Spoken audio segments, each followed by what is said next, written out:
Le nom de Jean-Jacques Goldman remplissait les plus grandes salles et stades, un temps où sa voix et ses paroles unissaient des générations d'auditeurs. Avec des succès intemporels comme Il suffira d'un signe, Quand la musique assez bonne, Envole-moi et Puisque tu pars, il était bien plus qu'un simple auteur-compositeur-interprète. Il est devenu la bande-son de la vie de millions de personnes dans le monde francophone. Ses albums, d'entre gris clair et gris foncé en passant, ainsi que ses collaborations emblématiques avec Céline Dion sur deux, ont laissé une empreinte indélébile dans l'histoire de la musique. Mais aujourd'hui, alors qu'il approche de ses 80 ans, l'homme qui autrefois était sous les projecteurs mène une vie bien éloignée de la célébrité. Son histoire n'est pas celle d'une gloire sans fin, mais celle d'un retrait discret, façonné par les pertes, les sacrifices et le poids des souvenirs.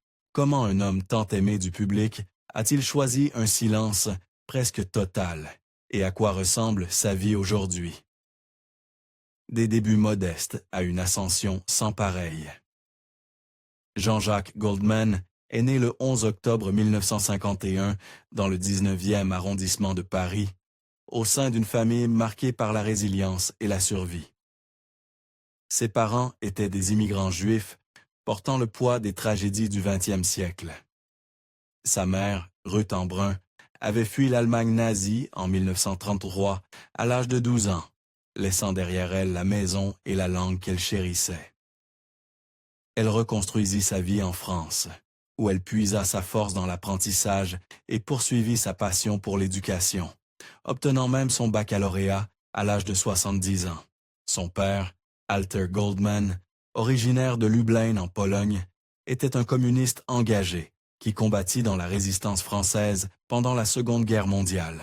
Ses expériences de persécution et de courage ont profondément façonné l'environnement dans lequel Jean-Jacques a grandi. Goldman était le troisième de 4 enfants. Il partagea son foyer d'enfance avec sa sœur Evelyne, qui devint médecin, et son demi-frère Pierre, futur intellectuel engagé. La famille vivait modestement, tenant un petit magasin d'articles de sport à Montrerouge. Malgré les défis matériels de l'après-guerre, les premières années de Goldman furent décrites comme heureuses, mais solitaires. Contrairement à d'autres enfants attirés par les terrains de jeux animés, Jean-Jacques était souvent introspectif, observant le monde qui l'entourait avec une curiosité silencieuse. L'histoire et les valeurs de ses parents lui insufflèrent un profond respect pour le travail et une grande humilité. La musique entra dans sa vie progressivement, mais de façon décisive. Comme beaucoup d'enfants, il suivit d'abord des cours formels, piano et violon, entre 7 et 17 ans. Mais c'est au sein des Éclaireurs de France, mouvement scout laïque, qu'il découvrit sa véritable passion. Autour des feux de camp, dans un esprit de camaraderie et d'histoire partagée, Goldman tomba amoureux de la guitare.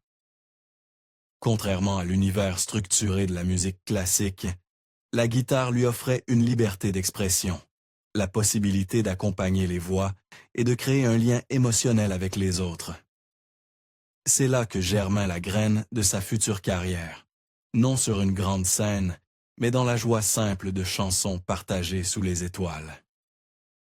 À l'adolescence, ses goûts musicaux s'élargirent. Il fut attiré par les chansons engagées de Bob Dylan, l'énergie brute du rock et la ferveur du gospel. Ses premiers pas comme interprète furent modestes. Il rejoignit un groupe de gospel paroissial, les Red Mountain Gospelers, où il jouait de l'orgue et de la guitare. Plus tard, il fonda son propre groupe, The Fallen Stars, inspiré des idées utopiques du philosophe Charles Fourier. Ces premiers groupes se produisaient dans de petites salles, des foyers étudiants, et lors de bals locaux reprenant des morceaux de folk, de blues et de rock. À cette époque, Goldman ne rêvait pas de célébrité. Son objectif était de faire danser les gens, de gagner un peu d'argent et de partager la joie que procurait la musique. En 1975, sa trajectoire prit un tournant professionnel lorsqu'il rejoignit Taifong, un groupe de rock progressif mêlant arrangements complexes et paroles en anglais. Bien que le groupe connût un certain succès, notamment avec le titre Sister Jane, Goldman comprit vite que son avenir se trouvait ailleurs. Un concert de Léo Fer changea sa vision. Il y découvrit la puissance des mots en chansons françaises et décida de composer et chanter dans sa langue maternelle, persuadé que la musique en français pouvait émouvoir aussi profondément que le rock anglo-saxon qu'il admirait. Ses premières tentatives en solo, à la fin des années 1970, passèrent inaperçues. Mais en 1981, sa persévérance fut récompensée. Son premier album solo, officieusement intitulé « Démodé », révéla le titre « Il suffira d'un signe », qui lança une carrière hors du commun. Au milieu des années 1980, avec des succès comme « Quand la musique est bonne »,« Je te donne »,« Envole-moi » et « Là-bas », sa musique était omniprésente, à la radio, dans les foyers et dans le cœur de millions de personnes. Ses paroles, pleines de sensibilité, donnent une voix aux rêves et aux luttes du quotidien, faisant de lui l'un des artistes les plus aimés de France. Pourtant, même sous la lumière des projecteurs, Goldman resta fidèle à ses principes. Il refusa les couvertures soir de magazines, interdit l'utilisation de son image pour vendre des disques et déclina les contrats publicitaires. Pour lui, la musique était un lien, non un outil de célébrité. Son malaise face à la notoriété le conduisit progressivement à l'un des retraits les plus remarquables de la vie publique dans l'histoire de la musique moderne, le poids du chagrin et le coût des tragédies. Derrière la carrière célébrée de Jean-Jacques Goldman, à l'abri des applaudissements et des critiques élogieuses, se cachent des peines personnelles qui ont silencieusement façonné son chemin. Alors que sa musique a réconforté des millions de personnes, son propre cœur a porté le poids d'événements dévastateurs qui ont transformé sa vision de la célébrité, de la vie publique et même de la musique elle-même. Le plus marquant de ces événements survint en septembre 1979, lorsque son demi-frère, Pierre Goldman, perdit la vie à Paris dans des circonstances demeurées mystérieuses et sujets à débat. Pierre était une figure complexe, un intellectuel aux convictions fortes, connu pour son engagement durant les années 660 et 70, marqué par de profondes turbulences politiques. Il avait été acquitté, en 1976, d'accusations graves liées à un braquage ayant malheureusement causé des pertes humaines. 3 ans après sa libération, Pierre fut visé lors d'un incident qui choqua le pays. Un groupe d'extrême droite revendiqua l'action, mais personne ne fut jamais identifié ni jugé. Pour Jean-Jacques, le chagrin fut immense. Pierre n'était pas seulement un membre de sa famille, mais aussi un homme qui, malgré leurs différences, incarnait le courage et la passion. Fidèle à sa discrétion, Goldman ne fit aucune déclaration publique, préférant exprimer sa douleur par son art. La bouleversante ballade d'adieu, Puisque tu pars, sortie en 1987, est largement interprétée par ses proches comme un hommage à Pierre. Une manière de dire adieu que les mots hors de la scène ne pouvaient formuler. Mais fidèle à sa nature réservée, Goldman ne confirma ni ne réfuta jamais ses interprétations, laissant le message universel de séparation de la chanson parler de lui-même.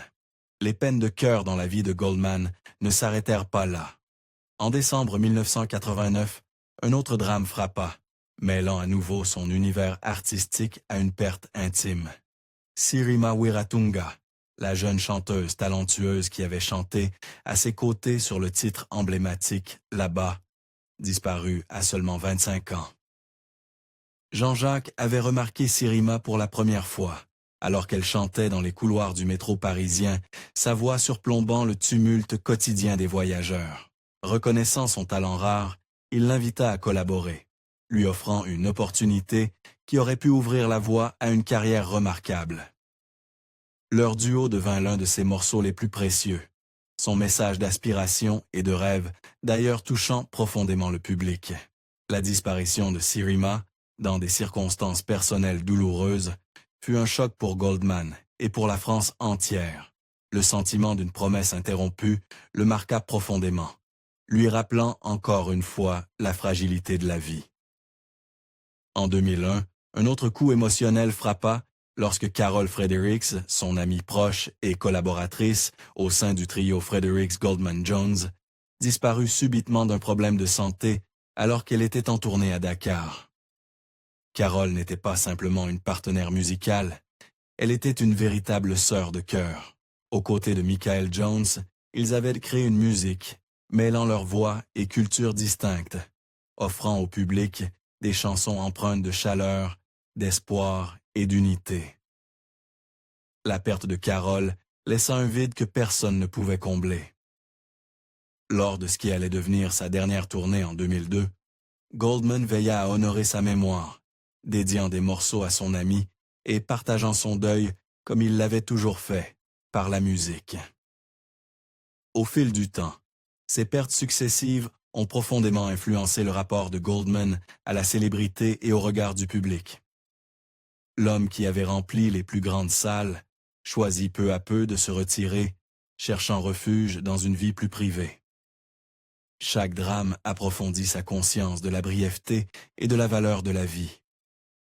Pour un artiste si sensible, dont les chansons ont toujours exprimé la vulnérabilité humaine, le prix de ses douleurs personnelles devint indissociable du monde qu'il avait autrefois acclamé. Son éloignement progressif ne naquit pas de l'amertume, mais d'un désir de paix, de réflexion et d'une existence où il pouvait se souvenir et honorer ceux qui l'avaient de perdu, loin des projecteurs. Un retrait délibéré, choisir la famille et la paix. Alors que Jean-Jacques Goldman traversait la quarantaine et la cinquantaine, le rythme de sa vie commença à évoluer. Après des années de tournées incessantes, d'enregistrements et de créativité qui avaient fait de lui l'une des figures les plus admirées de la musique française, il se mit à réfléchir à ce qu'il avait laissé derrière lui. Son premier mariage, avec son amie d'enfance, Catherine Morley, avait commencé en 1975. Catherine était psychologue, et ensemble, ils avaient fondé une famille à l'époque où la carrière de Goldman atteignait des sommets. Ils accueillirent 3 enfants. Caroline, née en 1975, qui suivit les pas de sa mère en devenant une psychologue pour enfants reconnue. Michael, né en 1969, qui se fit un nom dans l'industrie musicale en cofondant My Major Company. Et Nina, née en 1985, qui choisit une carrière en pédiatrie.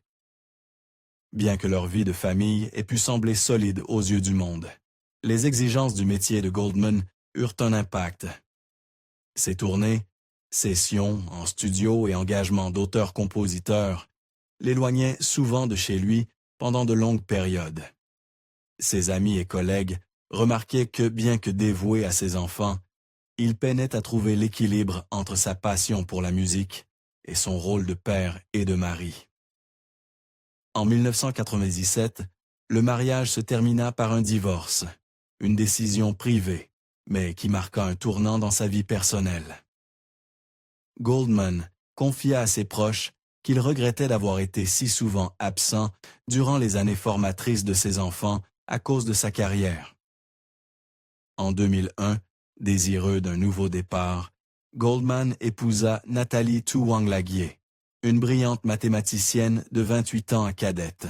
Leurs chemins s'étaient croisés lors d'un concert en 1995, lorsque Nathalie, alors étudiante, s'était approchée de sa loge, et une amitié était née, évoluant peu à peu vers une relation plus profonde. Nathalie, née en 1979 et d'origine vietnamienne, avait construit un parcours académique remarquable, obtenant l'agrégation de mathématiques et un doctorat en mathématiques pures. Avec elle, Goldman trouva une partenaire dont les aspirations intellectuelles et la discrétion faisaient écho à son propre désir d'une vie plus simple et ancrée.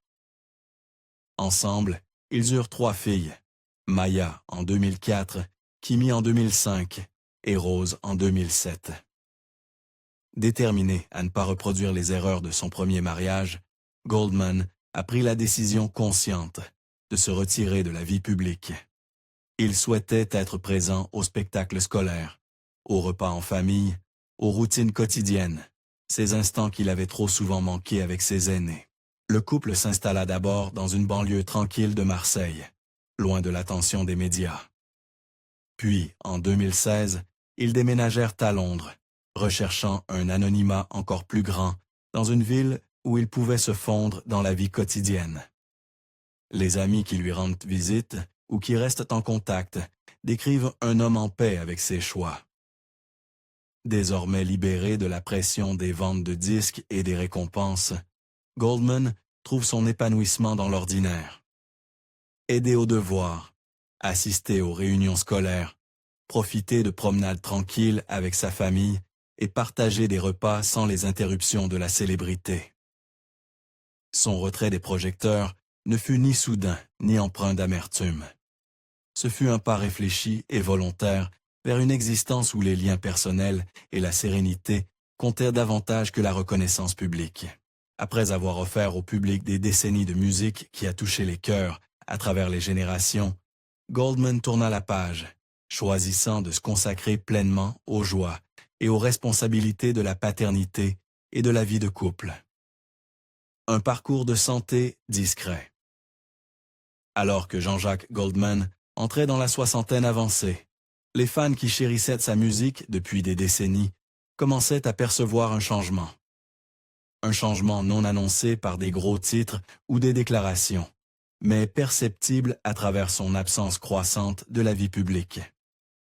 Bien que Goldman n'ait jamais révélé officiellement de diagnostic, divers témoignages et observations au fil des ans ont dessiné le portrait d'un homme affrontant en silence les défis naturels du vieillissement, tout en choisissant de préserver sa santé et son bien-être, loin des exigences épuisantes de la scène.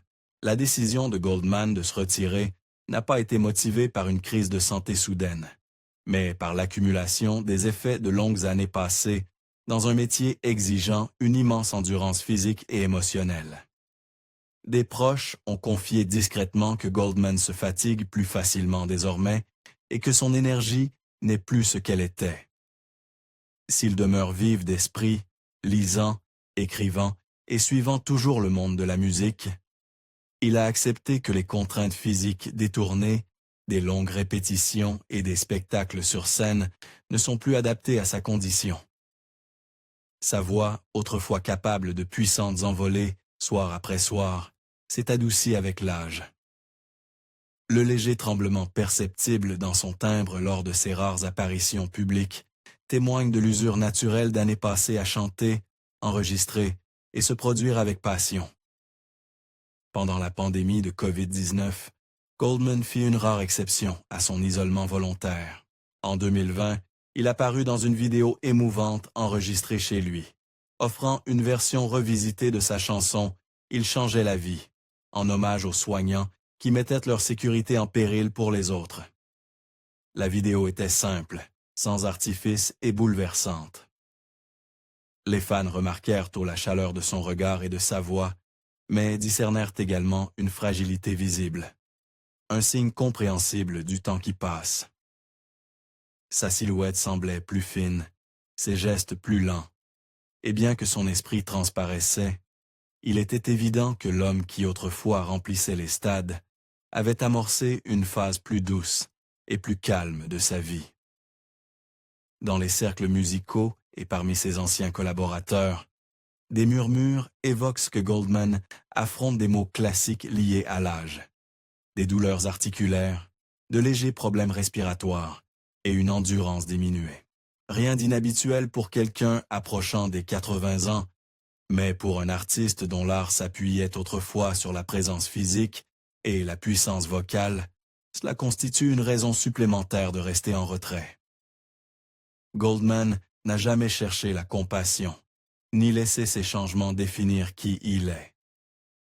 Il a préféré adapter discrètement son quotidien, privilégiant des activités qui nourrissent dans le corps et l'âme sans épuiser ses forces. De simples promenades, des moments en famille et des instants de réflexion ont remplacé les exigences éprouvantes de la vie en tournée. En 2024, Céline Dion, l'une des rares artistes à être restée proche de Goldman, parla avec franchise, dans une interview de son choix persistant de fuir la lumière des projecteurs. Elle le décrivit non seulement comme un désir de préserver sa vie privée, mais aussi comme une acceptation lucide des réalités du vieillissement. Jean-Jacques sait que ses jours sur scène sont derrière lui, partagea-t-elle. Il est en paix avec cela. Son cadeau a toujours été la musique, pas la performance. Ses paroles résonnèrent avec les sentiments des fans qui ont toujours respecté son authenticité. Goldman, bien qu'il ne se produise plus, continue de suivre l'évolution de la musique, offrant discrètement ses conseils aux jeunes artistes qui le sollicitent et écrivant parfois dans l'intimité. Un héritage qui perdure sans lui. L'absence de Jean-Jacques Goldman sur scène n'a en rien diminué la force de sa musique. Ses chansons continuent d'être reprises par de nouvelles générations d'artistes. Des projets comme Génération Goldman et l'héritage Goldman ont permis à son œuvre d'être redécouverte par un public né, bien après son dernier concert. Ses hommages remplissent des arènes et des salles de concert, maintenant ses mélodies bien vivantes, alors que Goldman lui-même reste éloigné des projecteurs. Les causes qu'il a défendues poursuivent leur chemin également. Ces décennies d'engagement auprès des Restos du Cœur et des Enfoirés ont permis de récolter des millions d'euros pour les plus démunis en France. Même après avoir quitté la direction des concerts des Enfoirés en 2016, ses chansons demeurent le cœur de l'événement chaque année. Sa philanthropie discrète continue. Pendant la pandémie, il a offert des objets personnels pour des ventes caritatives et soutenu des initiatives au profit des soignants, sans jamais chercher la reconnaissance. Au cinéma, l'histoire de sa famille suscite toujours la fascination. Le film « Le procès Goldman » en 2023 a ravivé le débat public sur la vie et la disparition de son frère Pierre. La veuve de ce dernier, Christian Soucap Goldman, s'est exprimée pour défendre la mémoire de son mari, critiquant la manière dont le film l'avait dépeint. Jean-Jacques, fidèle à lui-même, est resté silencieux, laissant les autres débattre pendant qu'il se concentrait sur la vie qu'il s'est construite loin des feux de la rampe. Alors qu'il approche des 80 ans, Goldman incarne une célébrité rare, celle qui n'a pas besoin d'attention constante, celle qui se renforce avec la distance. Ses chansons font désormais partie du patrimoine culturel français, et son choix de vivre dans la discrétion n'a fait qu'accroître le respect et l'affection de ses admirateurs. Quelle chanson de Jean-Jacques Goldman occupe une place particulière dans votre cœur? Et pourquoi? Dites-le nous en commentaire. Et si vous avez apprécié cette histoire, n'oubliez pas de liker, partager et vous abonner pour découvrir d'autres portraits des plus grandes légendes de la musique.